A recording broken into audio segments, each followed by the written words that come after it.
Corona-related deaths in the world have sadly passed the 400,000 mark and are continuing to go up, albeit faster in some regions than others. The costs and risks related to COVID-19 are real and require global action and solidarity. To halt the spread of the virus, strict lockdown measures were put in place by many countries, including almost all EU member states. Some countries have succeeded lowering infection rates and are starting to cautiously reopen. After these first months focusing on urgent health impacts and solutions, it has also become quite clear that the economic impacts of the pandemic are massive and will be felt for years to come. Governments are channeling public spending to mitigate the worst impacts and boost the economy. Will these funds be used to go back to the pre-corona world or build a sustainable and equitable world? Europe's recovery plan confirms path to sustainability. Europe has made its choice clear: a green, digital and resilient Europe.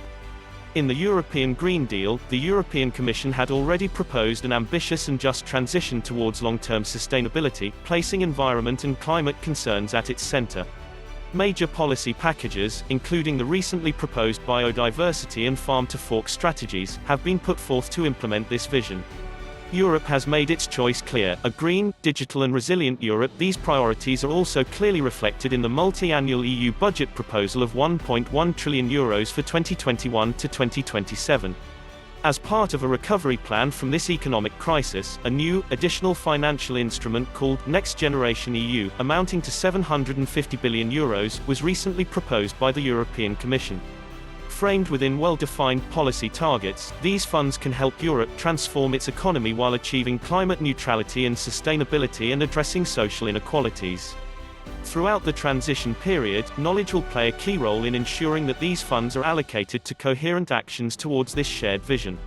Growing body of knowledge to support transition decisions. The global community will need years, if not decades, to see and assess the full extent of this crisis, from demographic change and inequalities to resource use and pollutant emission trends. However, there are already some indications of how corona measures might be affecting the environment both in the short term and the long term. One of the first measurable outcomes of corona-related measures has been a visible improvement in air quality.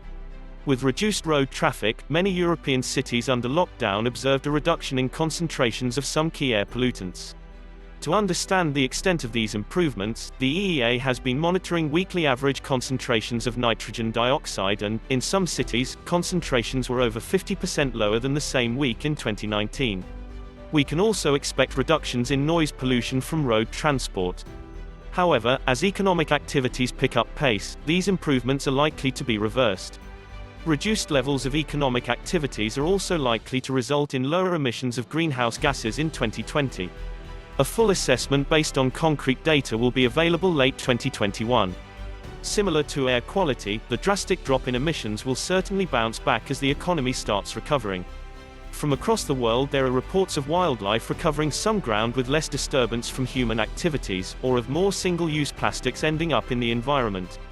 Researchers and public authorities across Europe and the world are developing initiatives to identify and validate these trends, in order to ensure that we remain on our course towards a climate-neutral and sustainable continent and planet. We will be sharing the growing body of knowledge held by the EEA and our partners, and facilitating an informed debate on our new hub, Post-Corona Planet. One planet, one community. We are going through a difficult period. Everything around us has changed at an unprecedented pace in a short space of time: social interactions, work life, education, vacations, jobs opportunities and digital connectivity. The future ahead is equally filled with many uncertainties.